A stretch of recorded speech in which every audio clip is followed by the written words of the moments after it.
Yeah, hi there. I wanted to spend just a few minutes talking about the industry landscape as I see it in the hardware and silicon spaces more broadly. And I'm sure that you've read many journals recently about how important the shift is that so many companies are making as they go from traditional hardware players towards software, given that's where so much of the monetization effort is. And that is certainly true and something that Cisco needs to continue to accelerate for sure. One thing that is also true is that as more cities and countries become digitized around the world, all of that infrastructure and support will need to be built on top of our hardware. And so hardware will continue to play a very relevant role.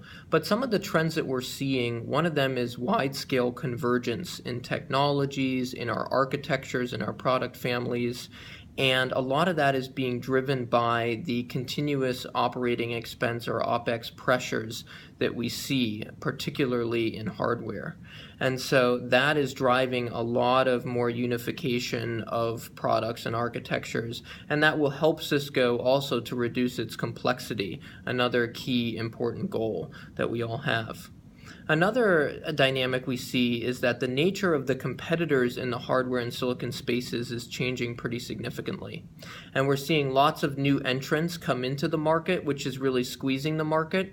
And a lot of those are what we call white box players, mostly startups who are coming in with very competitive price points. They're low price players, and are, a lot of companies and governments are wanting to shift towards lower cost options.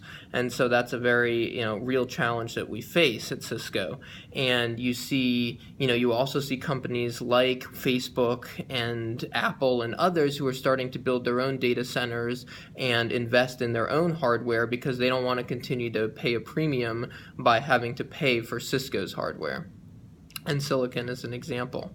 Another big shift that we see happening is a move towards what we call JDM, which is joint development manufacturing.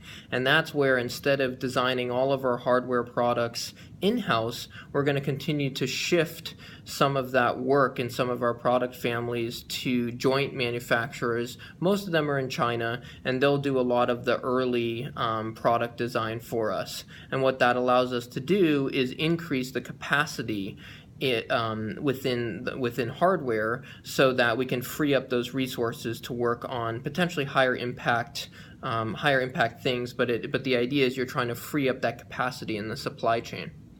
We've also seen an increase in custom silicon as opposed to the traditional silicon that we see. So merchant is really taking off, and again, that's driven by the lower cost options there. And so Cisco is continuing to look at what do we build in-house from our silicon perspective, and then what do we need to go outside for to work with our products. Disruptive innovation is going to continue to play an increasingly important role for us, especially as we seek to continue to differentiate our products. And that's also where quality comes into play, because quality really is the differentiator. If we're going to continue to demand a premium in the products that we sell at Cisco, and if we want other companies to continue to invest the significant dollars then into our products, then we're going to have to show that quality is so important and that we can differentiate ourselves from those lower cost providers.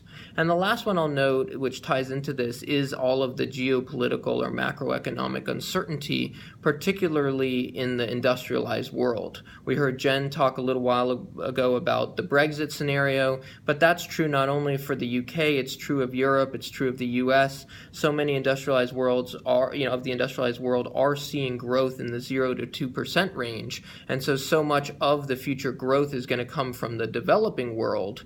And that means that governments situated in the developed world are much less likely to spend, especially on traditional hardware spend, for example.